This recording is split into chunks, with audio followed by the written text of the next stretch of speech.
This has been Hamdi Mohammed's life for 2 years. Constant leaks from the family's upstairs bathroom have collapsed the downstairs ceilings in the toilet and the hallway. And still, the water keeps on coming. It's heartbreaking. I cry every day. But I don't want to show my children while I'm crying.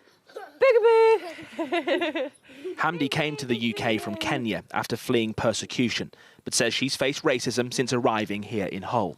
She alleges one council worker who visited the property made racist remarks when Hamdi raised concerns about her family's situation.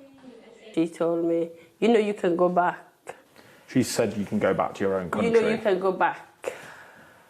And she meant to your own country? Yeah. Why do you think they're not listening to you? Because I'm black.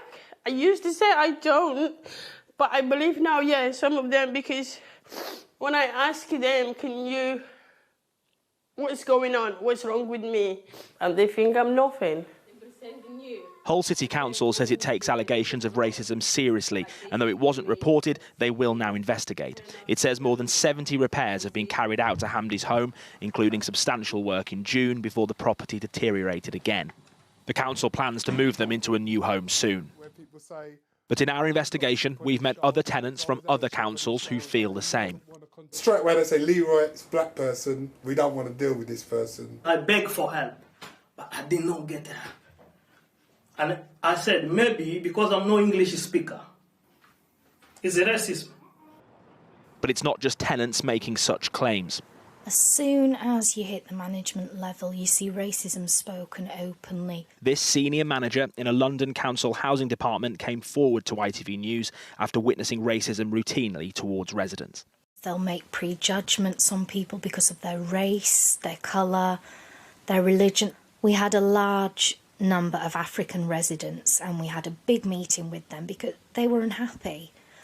And then when they were finished, all the managers were sitting around saying, what are they complaining about? They've just come from huts. The head of repairs, her thing was, well, if they lived like us, they wouldn't be overcrowded, they wouldn't have a damp problem. You know what these Indians are like, they bulk buy everything, so the house is full of stuff. Black, Bangladeshi and Pakistani families are more likely to live in damp, mouldy homes than white families, yet ethnic minorities are chronically underrepresented at management level in UK housing associations. During our investigation, we've met Junior, Franzoy, Quajo and Nicole, who've all endured squalid social housing. They say that lack of representation must change. The senior positions are taken up by white, middle-class, wealthy individuals. They probably haven't lived in social housing, don't know what it's like to. I don't really think the race thing is the overall issue for me. I think it's the class issue. Yes, there are a high proportion of ethnic and black minorities that are dealing with it. However, it's an overall issue. The one thing we have in common is that we're poor. Do you think race, your ethnicity, has played a part in them not being taken seriously at all? Definitely. Yeah. They just see that he's a young black boy. They definitely wouldn't let their family members live in housing like that. I do think that racism do play a part, because let's face it, racism is everywhere and it's got to be very hard to get rid of. It's like a bad stain. And it's one that persists long after the damage has been repaired.